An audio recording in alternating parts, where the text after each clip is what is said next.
তো গাইস, আসসালামু আলাইকুম। কি অবস্থা সবার, কেমন আছেন? সকল ড্রাইভার ভাইরা কেমন আছেন? তো এই স্ক্রিনে একটা ভিডিও উঠাইলাম সকল ড্রাইভার ভাইদের জন্য। এই ড্রাইভার ভাইটা কি বলছে অবশ্যই যতটুকু সত্য বলে যাবে। আমাদেরকে পছন্দ করে না, আমরা নিচু জাত। একটা স্টুডেন্টের মিনিমাম সর্বনিম্ন 20 বছর পিঠে করে বহন করি বা গাড়িতে করে বহন করি। এই স্টুডেন্টরা প্রতিষ্ঠিত হইয়া এই আমাদের সাধারণ শ্রমিকদের জন্য কি করছে? কিছু করছে। উনি ডাক্তার হয়েছে, উনি ইঞ্জিনিয়ার হয়েছে, উনি হইলো পুলিশ অফিসার হয়েছে, জজ ব্যারিস্টার হয়েছে।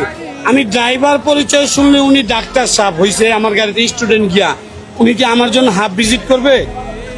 উনি একই ভিজিট নিবে। উনি 10 জনের থেকে যে ভিজিট নিছে আমার থেকেও ভিজিট নিছে, একই ভিজিট। কিন্তু আমার কাছে তো 20 বছর উনি সুবিধা নিছে। আমার জন্য কিছু করছে? এই শ্রমিকদের জন্য কিছু করছে? উনি বরঞ্চ প্রতিষ্ঠিত হইয়া আমাদের নিন্দাইছে। আমাদেরকে পছন্দ করে না, আমরা নিচু জাত।